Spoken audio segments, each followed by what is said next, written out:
Idyllwild Arts respectfully acknowledges the Kawishpa Kawiakna, also known as Cahuilla Band of Indians, and all 9 sovereign bands of Cahuilla people who have stewarded this land throughout the generations and continue to steward this land for all future generations. Idyllwild Arts Foundation is proud to present One World, One Idyllwild, the series, in conversation with Pamela Jordan. The series brings together thought leaders, creatives, influencers, and changemakers, highlighting the work of citizen artists whose careers and lives have been shaped by the transformative power of art. Today, I'm speaking with Sam Chaltain and Trung Lee of 180 Studio, a global design collaborative dedicated to advancing people's understanding of the future of learning and what it requires. Sam Chaltain's writings about his work have appeared in both magazines and newspapers, including the New York Times, Washington Post, and USA Today. A former speechwriter for each of President Obama's U.S. Secretaries of Education, Sam has also written for Oscar and Grammy Award-winning artists. A periodic contributor to CNN, Sam is the author or co-author of 7 books, a co-producer of the PBS documentary film 180 Days Hartsville, and co-creator of the 10-part online film series A Year at Mission Hill. Trung Lee's work has yielded awards from Chicago, Illinois, and national chapters of the American Institute of Architects during his 25-plus years career. Lee's projects have been published in such periodicals as Architectural Record, World Architecture News, and Edutopia. His collaboration with Bruce Mao resulted in the publication The Third Teacher, a cabinet of wonders on how design can transform the ecology of learning. Lee blogged for Fast Company and is a frequent speaker at the national and international venues. In 2010, Lee launched The Third Teacher Plus, a multidisciplinary design think tank that treats the future of teaching and learning as a living question. In 2014, Lee co-founded Wonder by Design. In 2018, he founded 180 Studio with Sam Chaltain. Sam and Lee, thank you so much for speaking with me today. Thank you so much for having us, Pam. Yeah, totally. Thank you for having us. Now, I'd like to spend some time talking about your book, Seed and Spark, but to understand why you've written this particular book, let's start with a bit about your backgrounds. Sam, you're an educator, but you have also been a political speechwriter. How has your background in education and your front row seat to politics led you to what you're doing today? So I've been in education my whole adult life. My first job out of college was teaching at a public university in Beijing, China. And then I taught English and history in the public and private schools of New York City. And I would say what initially attracted me to the field is what keeps me in it, which is education is the space where people of all different backgrounds and ages come together to try to forge some common meaning out of something. And I find that endlessly fascinating. And now in the work that I get to do with Lee, you know, we work with schools and communities all over the world thinking about the nexus between the physical environment, the invisible cultural assumptions of a community, the sometimes unarticulated hopes and aspirations that a group of people may have.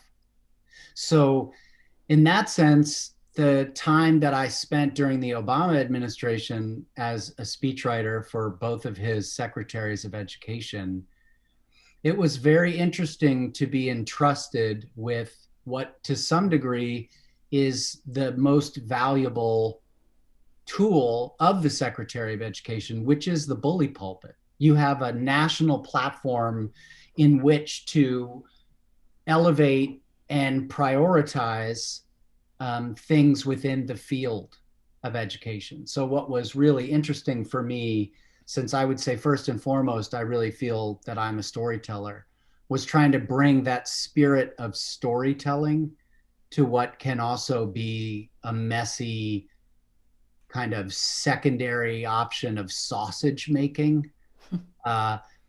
And it was a fascinating experience, and I am certainly happier in the space that Lee and I now find ourselves in. Well, we're going to get to that because it's a pretty interesting space. So, Lee, in your background, you are an architect by profession, and during your 20 plus years with the firm Canon Design, you were credited as the pioneer for their education practice. Why did education become such a passion of yours? Oh, that's an interesting description. Did you get that from them?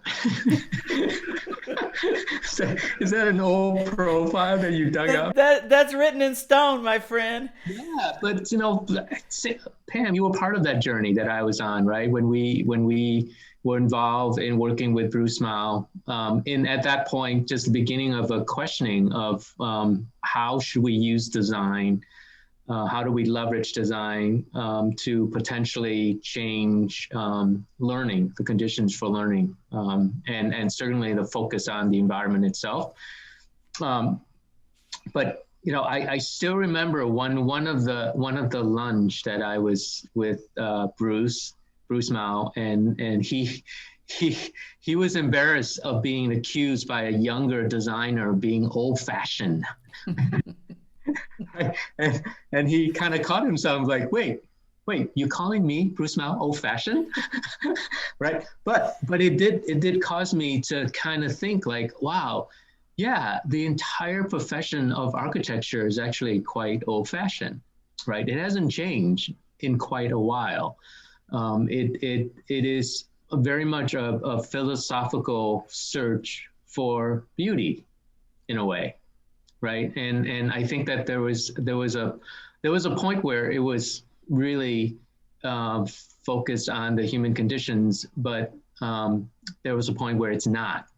And so the idea of finding myself in the space of learning and in education was there was such a refocusing on the idea that even though we have a system, we have a 20th century system for learning, that we're starting to find ourselves that for the most part, it is very much against the human conditions of how most of us learn, right? So there was a revisiting in its totality, and obviously potentially manifested in a very different physical environment. And so what I turned away from was the more traditional practice of architecture, and was just really drawn into the conversation that most teachers and educators were having, in the context of Howard Gardner putting out the idea of multiple intelligence, just lots of conversation and language that was really forcing us to start to dismantle this system of efficiency that we had built in the way that we think about education and learning. So that's what drawn me into the work, and certainly it is the work that Sam and I are continuing to do, and I think that's still kind of a wandering path for us, because what makes it so exciting is. What's so exciting is that we're still responding to the challenge, right? Because we don't have all the answers yet. So in 2018, you both co-founded 180 Studio. What is 180 Studio? What do you do? How would you describe it? So because Lee is an architect, half of the work that we do is literal school and building design in communities around the world. And because, as he said, his design work must always be preceded by really kind of a deep preparatory ethnography of listening and reflecting back and clarifying what the most deeply held aspirations of the community are. In that work, there's still a clear role for me to play. But because I'm not an architect, and because Lee has other designing muscles that he likes to exercise, the other half of our work is really relying on different forms of media to elevate stories that might help either provide a breadcrumb trail for the reader or the watcher, or certainly in the best case scenario, to set the conditions for epiphany.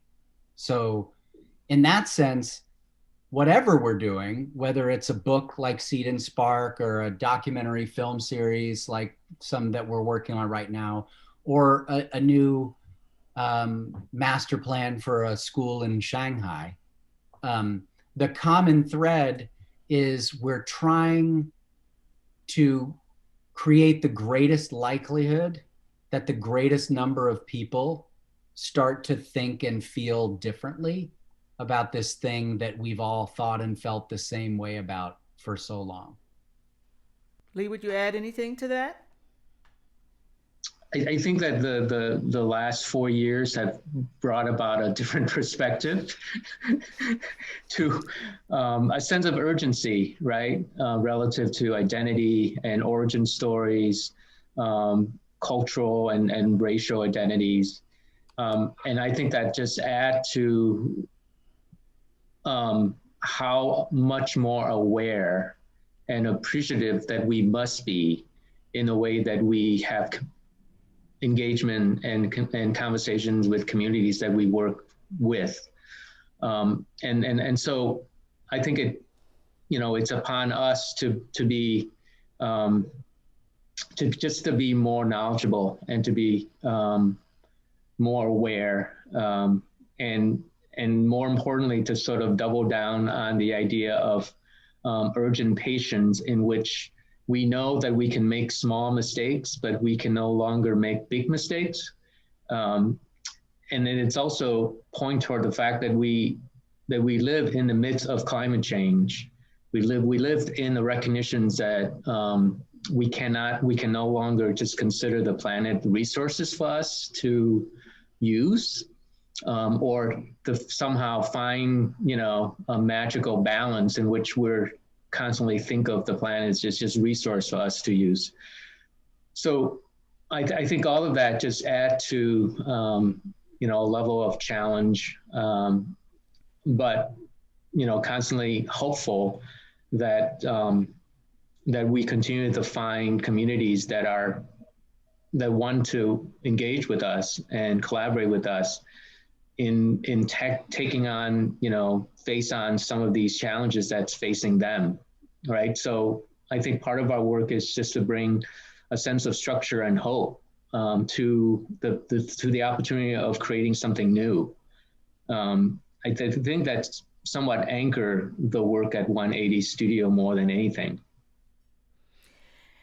So let's talk about one of those projects. You have each written and co-authored multiple books. In 2020, you released the book Seed and Spark. I read the book, or perhaps I should say I reviewed the book as a PDF. When I received the hard copy, it felt like a completely different experience. I was able to go deeper into the examples, and I had to be disciplined to finish a page or even a section. Explain how this book is organized. So we set out 2 years ago to write this book based on an initial question, which was, what are the irreducible elements of a really healthy learning environment? We didn't know where that would lead. And it's kind of funny to say now, but we didn't know that it would lead to nature, but of course it would lead to nature. So it's worth saying that was a surprise to us.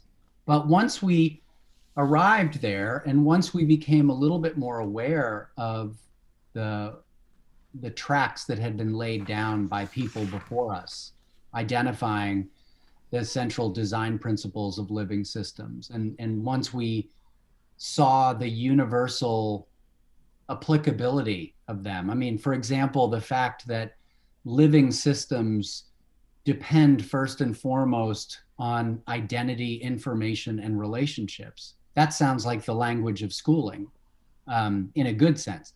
So once we realized that, then the question was, well, how can we demonstrate the ubiquity of these principles? And that was what led us to think, well, what if the book was divided up into 7 chapters, one for each principle of a living system. And each chapter had an opening essay. Why are we talking about identity? Why does this even matter? An example from the world of art, an example from the world of science, an interview with a person whose whole life and work was really dedicated to that principle and its being alive in the world. And then a case story of a community that, whether they were directly aware of it or not, were in this regard living out that principle in their daily culture and way of being. And so what we hope is that that structure gives people a lot of different ways to surf this material. It's possible, for example, to surf it linearly. Chapter 1, chapter 2, page 2, page 3. But it's also possible to just slalom all over the hill. And either way, we hope yields the same conditions for epiphany. But I think what Lee can speak to even more so are the really rich ways in which the book's visual layout makes what I just described even more possible. Mm.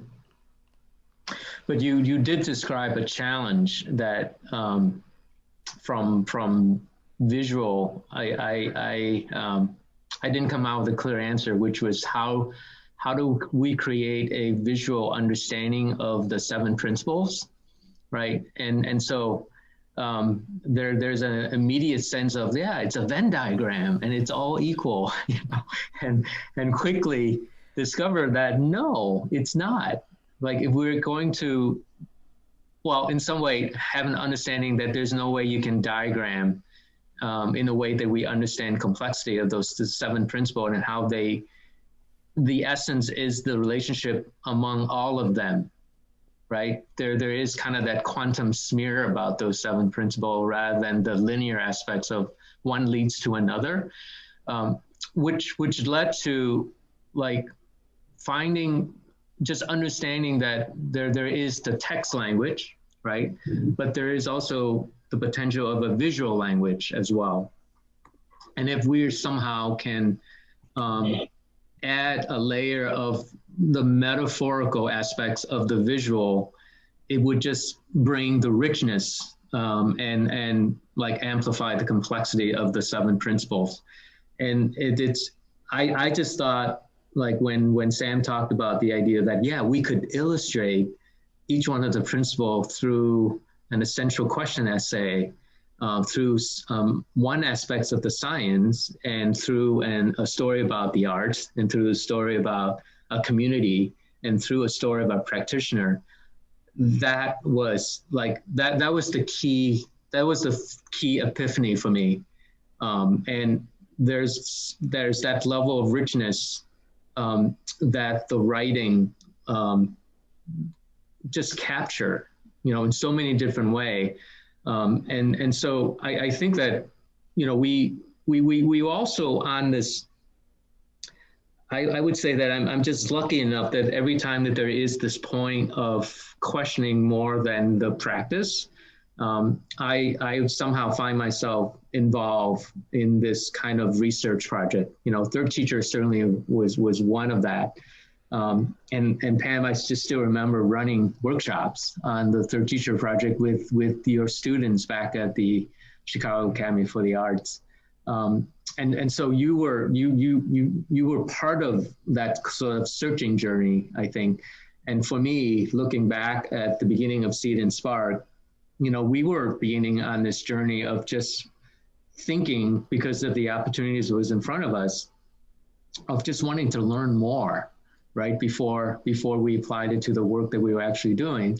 And certainly our journey back to Vietnam, because of a simple text that you had sent to me, sitting in a conference room in LA, led us to that work, right? I mean, it's just crazy how there is kind of this spiraling connection centered around just a mindset of always wanting to be curious and to wonder and to continually questioning the work that we were doing and the intentions, and also recognizing that what else do we not know in order to do the work that we're in the process of doing. The book is so beautiful. Let me see if I'm saying this section right. I think it's Go Big is one, and then Go Younger. And you know, you have even more resources there. It's just so much that this book, I'm sure, will for those who get it, it'll just stay in the forefront of everything you have, because there's so much to revisit. And I also really love that you released it as a PDF for free, right? Really, this idea of access for anyone. And that's really lovely. But I have to say, the physical book is stunning. It really is. It was an experience just opening it. Another thing that I also loved about it, there are all these quotes through it that are so provocative. One statement in the book says, "Knowing what we now know, we can no longer do what we now do. To do so is educational malpractice." That's just it just runs through your mind with everything that you know. I just love the way the book is laid out. You're listening to One World, One Idyllwild, the series, presented by Idyllwild Arts Foundation. My name is Pamela Jordan. We'll be right back. Idyllwild Arts Academy is an independent boarding arts high school whose mission is to change lives through the transformative power of art.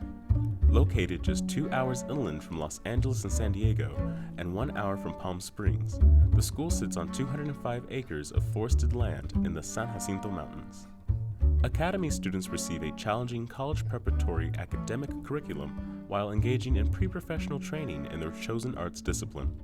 The school is also home to its world-renowned summer program that serves children starting at age 5 through adults age 95.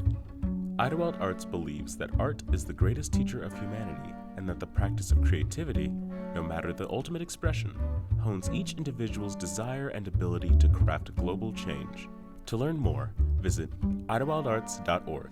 Use code OneWorld2021 to receive a $50 discount to the 2021 summer program. Quantities are limited, restrictions apply. Please consider supporting the students of Idyllwild Arts and visit idyllwildarts.com/giving to make a gift today. If you're just joining us, I'm speaking with Sam Chaltain and Trung of 180 Studio, a global design collaborative dedicated to advancing people's understanding of the future of learning and what it requires. When people visit the website seedandspark.live, right, they are invited to join the expedition. Can you explain what the expedition is for Seed and Spark? Yeah, so again, this whole project began with a question, and it has thus far yielded a book. And a book is a good vehicle. It's a good container for lots of people and lots of ideas. And so for everybody that likes this container and this vehicle, we hope it's useful. But of course, the ongoing question for us is, what other vehicles, what other containers might there be that will facilitate greater seeding and sparking? So the expedition is our effort to use 2021 as an intentional group response to the madness of 2020, in the service of searching together for a new story for humanity that uses nature as a guide. So In other words, what would happen if a bunch of people from around the world carved out some time to teach and learn from one another about many of the ideas and many of the wise voices that are contained in Seed and Spark, in order to both get better at showing up in our own lives and spheres of influence, both personally and professionally, and also maybe to imagine and execute on some shared group work that would not otherwise exist in the world if we didn't come together. So we're only a week in, but we've been really pleased that thus far we've found community and people stretching across 4 continents, and we've begun the process of just kind of getting to know one another and starting to think about how we set up a virtual workspace into which we can all kind of look forward to returning and learning in together. So I do invite people to go to that website, seedandspark.live, and become part of the expedition. It really is. I know it's just a weekend. I'm enjoying it, meeting the people. It starts with the music and offerings of others. It really is creating a community, and it's wonderful to be a part of it. I know of projects that you're doing around the world or have done around the world. I believe that in the past, maybe when you were with Wonder by Design, I think you did a project for Turkey, looking at their middle schools. You're currently working in Vietnam. You really have projects. I tell us about some of the communities around the world that are creating these learning spaces that are human-centered. Just some examples that we can understand what's going on around the world. Yeah, I'll start with the project in Vietnam, and again, it was through your connection. It was somewhat magical that in that one particular day, that client, that friend now, that partner now, that lived 8,000 miles away, just happens to be in the same hotel that I was in, and Sam was also there. But that simple text connected us, So it's so interesting because Tan Bui parents left Vietnam in the same conditions that my parents and myself left Vietnam. Born in Australia and then came back and sort of found himself in his origin story to say that even though I'm Australian, Vietnam is kind of home for me. So we've been working with Tan Bui over the last 3 years, and I think that one of the essential questions that he was asking and putting forth to all of us was, how can we leverage the arts to help this very young country and a very new generation in Vietnam discover and appreciate and embrace 4,000 years of arts and culture in the context of 21st century modern society, right? So that sense of pride and identity. How do we leverage the arts to do that? And it resulted in kind of the first partnership with Regio children in bringing the Regio approach to Vietnam, and Little M's, which is a Regio approach, and partner with Regio children, opened up maybe a year ago in Ho Chi Minh City.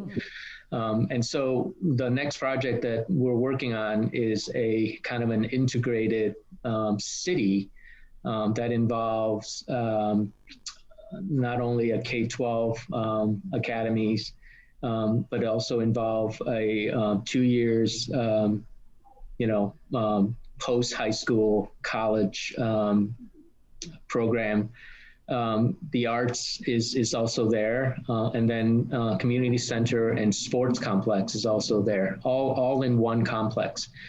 So I think that it's just one of these really grateful projects that we're a part of, We're not only there to think about the physical environment, but we're also part of a larger team to literally design the curriculum and the learning approach as well.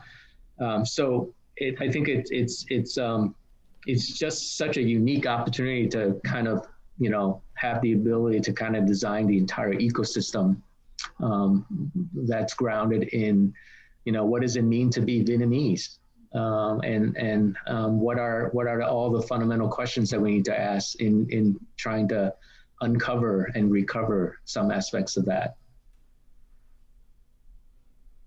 I would add, and by the way, the example that Lee just talked about and the one that I'm about to talk about are two of the case stories that are featured in Seed and Spark. So if there are things about these stories that seem interesting, there's a fuller treatment of it within the pages. So first, I just want to say what excites me so much about the future, what has me feeling optimistic in spite of everything, is that as somebody who gets to work in all of these different circles, I know that I'm a little more tuned in than the average bear to like what's happening in the world. And even in that position, I feel like I'm constantly learning about new places and new people and new communities that are doing great work. So like, even I can't keep up. And so one of the ones that I'm most excited about is a public charter school in Chicago called the Academy for Global Citizenship. And the reason I'm so excited about it, and it's actually the very last story in the book on purpose, is because this is a school that is primarily concerned with ensuring that the next generations of Americans have deep within them a real self-awareness and love of self, love of others, and love of the natural world. That being said, it's a challenge. They're in an industrial section of Chicago in a converted barrel factory where they've done the best they can with the urban, like the concrete parking lot next to them. Like they've got rainwater and wind turbines, but it's still a parking lot, So as they say, it's hard to have kids fall in love with nature if they're never in it. But what they're in the midst of doing, they've been able to attract some state level funding. They've found a 6-acre lot that is right in the middle of the city in a, kind of otherwise neglected area. And they are designing the literal school of the future, a campus that they feel will be a living school with chickens and a working farm and a public facing farmer's market and a net positive footprint. And this is the key thing, they're doing all of this on the same per pupil expenditure that any other school in Chicago public schools would have. And this is not some place that is only going to be possible because some gazillionaire gave a gazillion dollars. This is a school that will be designed on the same per pupil expenditure budget, which, by the way, is threadbare, that any other Chicago public school would have. And so what excites me about that is AGC is going to make it impossible for the rest of us to say, well, that's great, but that wouldn't work here. Well, if AGC can pull this off in downtown Chicago on a CPS budget, then I'm sorry, the rest of us need to get in line and do the same. Selfishly, I want to briefly talk about leadership. Certainly, I find myself in the role of president having to think forward, wanting to have vision for the institution. You've talked a lot about human-centered learning environments all around the world. Talk to me about some of the characteristics you see in leaders of these endeavors. Certainly you have that in Tan Bui. So what are your insights about the leaders of these endeavors? I think that what I see foremost in the leaders that are doing this work is not so much talking about innovation, but just the authentic way in which there is a greater sense of love for people, right? And the people in which this particular leader is serving and leading. And that to me seems to be kind of the trait that seems to just surface fairly quickly, right? And then obviously there's other traits and visions and ambitions that follows, but there is that genuine sense of love for the people within that own particular community. So for me, that's what I look for. But certainly that's something that's consistently to be the patterns of some of the amazing institutional leaders that we're working with. I would agree with that and add the common thread that I see is great leaders recognize that the work requires urgent patience. So they know that the changes we all want need to happen as soon as possible because there's kids in those buildings right now and they deserve our very best. And the business of shifting to a new normal takes time. It takes, because of course kids pass through, but adults are the keepers of the culture.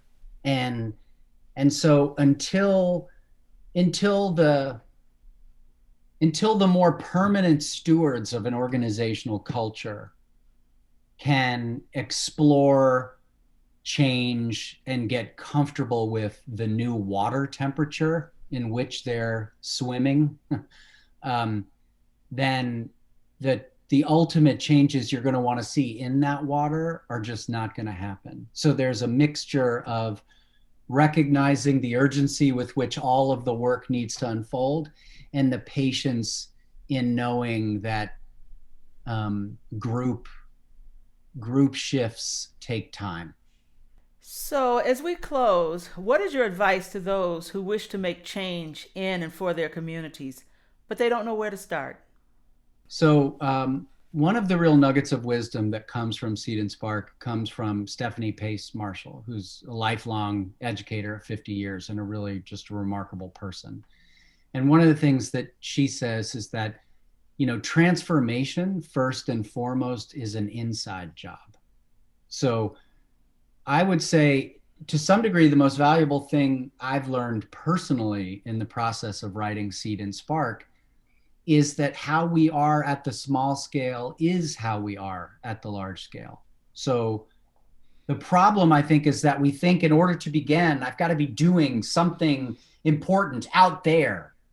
Whereas actually the work is right here. The primary work rests with each of us as imperfect individuals, hopefully doing our best every day to get a little bit better at how we show up in the world and what we model for those closest to us. Lee, you have any advice? Yeah, I would second that. The work is your immediate relationship and surrounding, right? It starts with you, and then it starts with how you treat the person next to you. And if we can all do that simultaneously at the same time, the world would change. I think Chaltain said that, right? It's so, be the butterfly that flaps the wings, and amazing things will be happening around the world. To quote Seed and Spark, it's not the world that makes us wonder, it's our wondering that makes the world.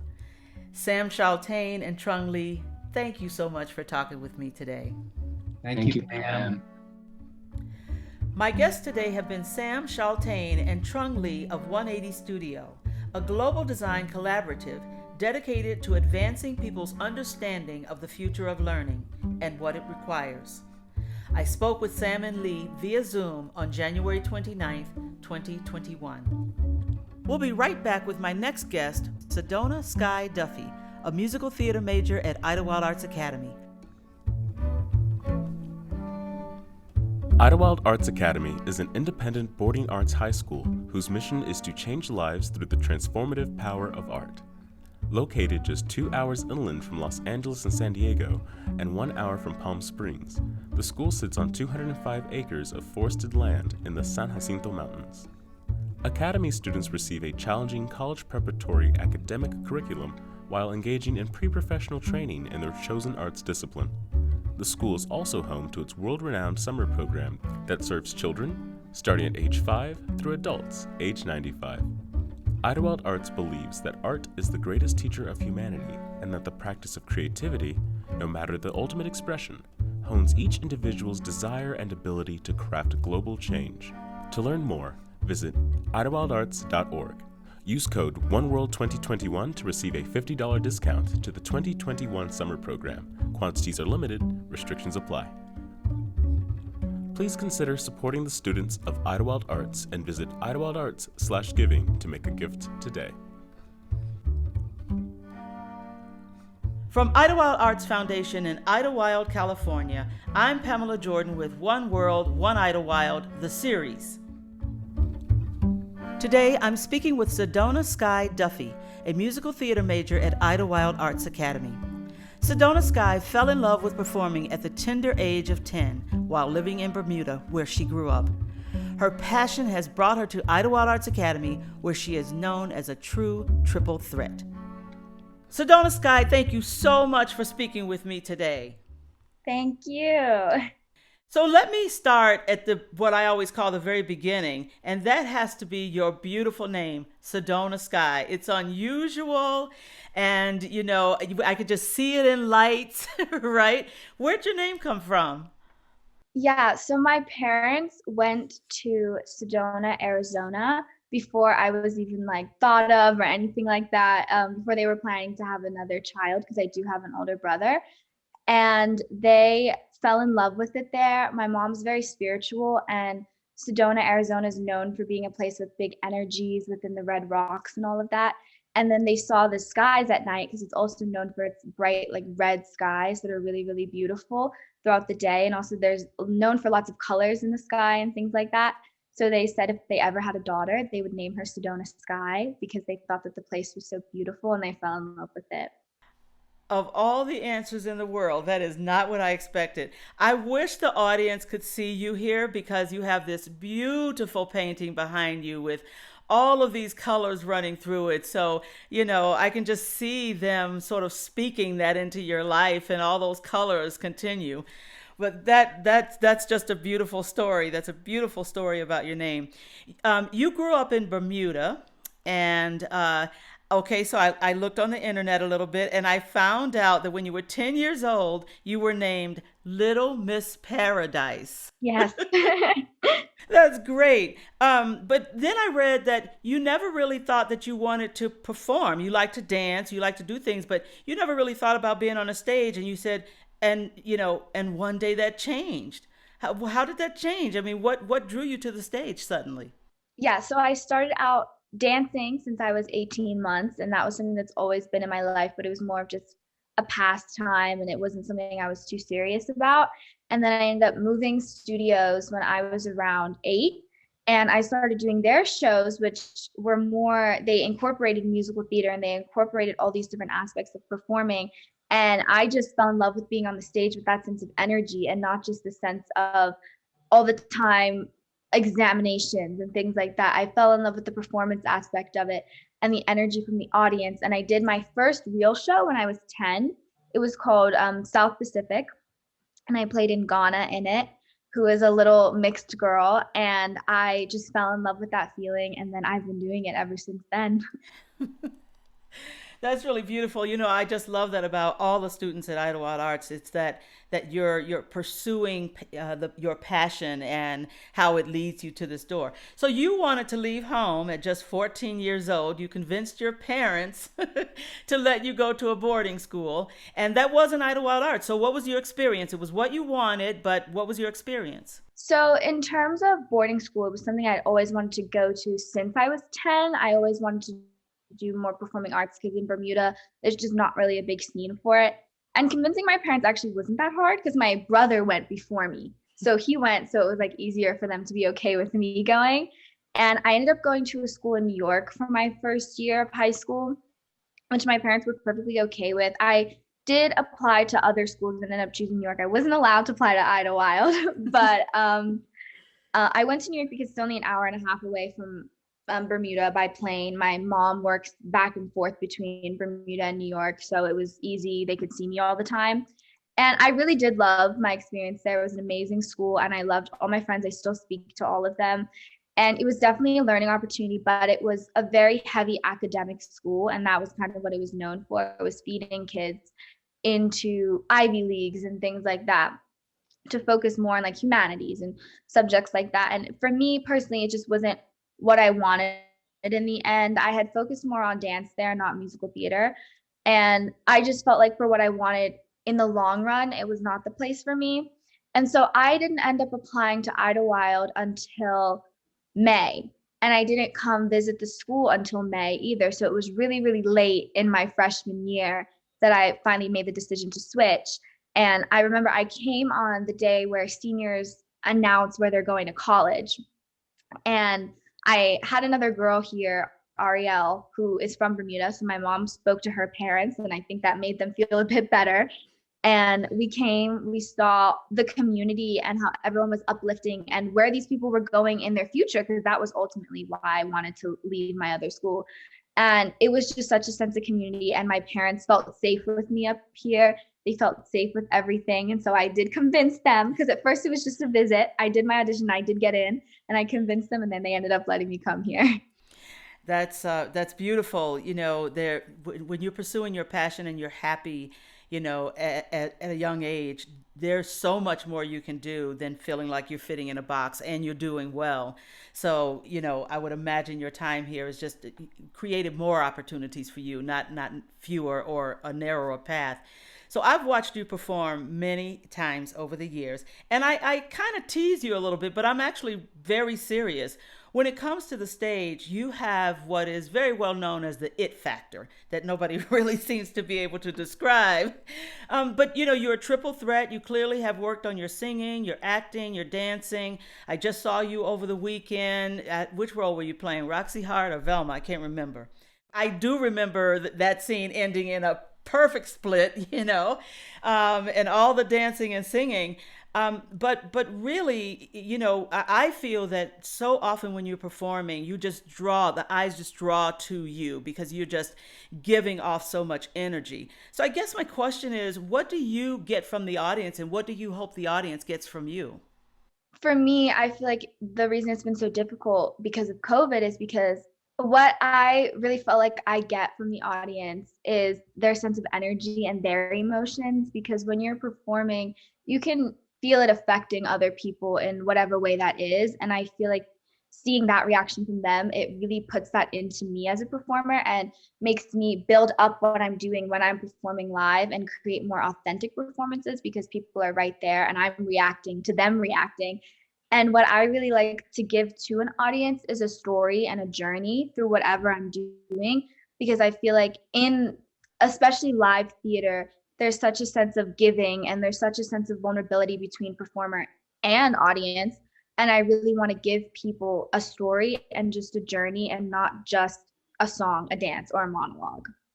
If you're just joining us, my guest today is Sedona-Sky Duffy, a senior musical theater major at Idyllwild Arts Academy. Sedona, I have met your parents, whom I describe as awesome, but they're both very accomplished and have very successful careers. I know that your mom is an executive in a Fortune 500 company, and I've been so impressed with her because she is really known for transforming teams and for diversity, equity, and inclusion. You are co-president of the Black Student Union here at Idyllwild Arts, and I'm just wondering, what have you learned from your mother and from your own experiences as you have worked to create inclusive environments for all? Yeah, so my mom works as she's head of her entire insurance company in the Bermuda sector, and she's the first woman to run it, and she's also the first Black woman to run it as well, which I feel like is an amazing accomplishment. And with that, I do see her own set of hardships that come with that, and her own sets of choices that she has to make as a leader, especially as a Black female in such a honestly white male industry. And being able to watch that and see how she deals with it, I think is something that has really passed on to me and how I deal with things. She's very calm. She's very much into having open conversation and really just discussing both sides of it. And as well, now she's working on a lot of diversity, equity, and inclusion boards back home within all companies, not just her own. And she's chair and head of most of them. And so being able to see her do this work, it honestly gives me hope as her daughter, because I can see it in my authority figure in my life and see her doing the work, and that translates it into me. And she also constantly sends me, I had one the other day, a little voice note, just like reminding of how we have to keep ahead and keep understanding and be empathetic to those around us in order for us to make strong change. And just having such a strong Black woman in my life is something that I feel like I'm very fortunate to have. And just having somebody so successful in a position where maybe the world doesn't want her to be successful is something that's really just pushed me to keep going. Thank you so much for sharing that, for sharing your story in that. I know that that will be very powerful to many people who listen to this. So it takes a lot to move away from home at a young age, but you've shown that if you have the passion, the drive, and the dream, that you can do it and you can do it successfully. So what is your advice to students who are incoming to Idyllwild Arts? Let's take it very narrowly. To students who are coming into Idyllwild Arts, what's your advice for them to get the most out of the experience? My biggest piece of advice would be honestly just to allow yourself to be present in your time here and allow yourself to be in the environment that you're in. I feel like Idyllwild Arts is such a community and such a bubble, and you can come into this place and not worry about anything else that's going on around you and just create your art, be with your friends, be with your faculty. And it's just really important to allow yourself to be here. I think if you let the outside things stress you out and get to you, you're not going to be able to get the most out of what people are giving you. And also to not only learn from your faculty, but from your students. I feel like I've honestly learned the most from my peers, because everybody comes from such different places. Everybody has such different stories and families. And it's really interesting how much that goes into who we are as artists. And so allow yourself to be you, be your story, and bring that into a community. So you're graduating. I am. This is really wonderful in just maybe about 6 weeks or so, May 2021. What are your plans after high school? Yeah. So originally they've changed a little bit. I was going to, it's called Arts Ed in London, and it's actually the #1 school for musical theater. It's Andrew Lloyd Webber's school. And that is where I was set on going. But right now I'm actually deciding, again, I've changed my mind, between Arts Ed and Howard University. I do have a scholarship to Howard, and legacy through my mom. That's where my mom went to study business. And with everything going on right now in the world, I really am trying to make the decision if I would like to attend an HBCU and really have that experience of being surrounded by other artists of color and working as an artist of color. So right now I am deciding between those two schools, but in all honesty, they're two great options. So I'm really glad that I have the opportunity to even have that choice to decide. They are two great schools. I'll say I didn't go to Howard, but I'll say to all my Howard friends, HU, because that's what I know they say. Mm-hmm. Sedona, no matter where you go, no matter what you do, I know you're going to be successful. I know you're going to be on the stage, and I'm going to be right there to see you, sitting in the front row. Thank you so much for speaking with me today. Thank you, Pam. My guest today was Sedona-Sky Duffy, a musical theater major at Idyllwild Arts Academy. I spoke with Sedona-Sky via Zoom on April 16th, 2021. Join me next time when my guest is Jason Patera, head of school at the Chicago Academy for the Arts. Jason speaks about the misconceptions surrounding drugs and art making, how being an endurance athlete has shaped his views on educating students, and his popular TED Talk, Life at the Intersection of Excellence, Purpose, and Passion. I will also speak with Asul Serrano, a senior in Idyllwild Arts Academy's Creative Writing Department. Asul shares her experiences of a childhood fraught with illness and how writing brought her solace, hope, and healing. Please join us. Thank you for listening to One World, One Idyllwild, the series, a creation and production of Idyllwild Arts Foundation. Executive produced by me, Pamela Jordan. Directed and produced by Rose Colella. Edited, engineered, and mastered by Justin Holmes. Graphic design by Mark Biley. Marketing and publicity by Wendy Winks.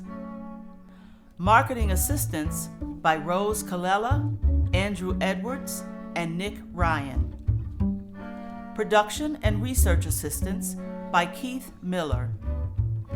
Creative consultation by Palencia Turner. Production support by Marianne Kent-Stoll. Technical support by John Lawrence, Michael Quick, and Tom Wadbrook. Our theme song is Beaconing. It was composed and performed by the incomparable Marshall Hawkins. Pamela Jordan was appointed president of Idyllwild Arts Foundation in 2014. Prior to this position, she held the distinction of being the first female and first African American head of school of the Chicago Academy for the Arts, where she held the position for 12 years. She currently serves on the boards of the California Association of Independent Schools, the Association of Boarding Schools, and Art Schools Network, and is on the Global Education Advisory Council for Shanghai Huer Collegiate School Kanshan. One World, One Idyllwild, the series, is a product of Idyllwild Arts Foundation. Any use of materials, including reproduction, modification, distribution, or republication, without the prior written consent of Idyllwild Arts Foundation is strictly prohibited.